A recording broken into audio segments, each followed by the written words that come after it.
on sait que, par exemple, les patients qui souffrent de cancer sont sous chimiothérapie et souvent les traitements contre les nausées et les vomissements sont peu efficaces et certains prennent déjà du cannabis de façon Illégale. illégale tout simplement et souvent un peu sous l'aval des médecins qui leur disent bon, je vais pas vous dire oui, mais pourquoi pas. Là, on peut espérer vraiment améliorer le confort et la qualité de vie des gens avec ça.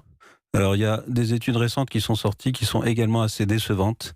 Il y a des bien meilleurs médicaments pour les nausées, des chimiothérapies à l'heure actuelle, beaucoup plus efficaces que le cannabis. Malgré tout, au long cours, le cannabis, on sait que ça augmente l'appétit, donc ça peut être utile, mais ici encore, beaucoup de fantasmes, beaucoup d'idées sur le fait que le cannabis résoudrait tous les problèmes. La question que tout le monde se pose, sous quelle forme ce cannabis thérapeutique va être consommé? On est d'accord, ça ne sera pas des joints à fumer, hein? Non, voilà. Donc le cannabis thérapeutique, d'abord, c'est des plantes. C'est pas des dérivés synthétiques du cannabis qui existent déjà. Hein. Il y a le marinol, il y a l'épidiolex. Non, c'est des plantes, mais sous diverses formes.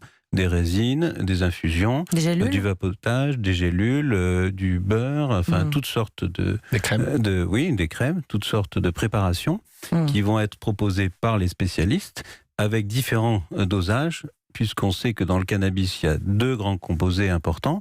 Le CBD qui a plutôt un effet relaxant et qui va traiter plutôt l'épilepsie, et puis le THC qui va avoir plutôt un effet psychodysleptique, c'est-à-dire que ça vous fait planer et ça agit sur la douleur, et c'est tout ça qu'il faut considérer chez chaque patient. Eh bien, on va en parler dans un instant, professeur Serge Perrault. Vous restez avec nous dans un instant, donc on va continuer à parler du cannabis médical qui sera bientôt expérimenté en France. On verra aussi si c'est peut-être une porte qui s'ouvre vers la légalisation du cannabis récréatif. Restez avec nous sur Europe 1.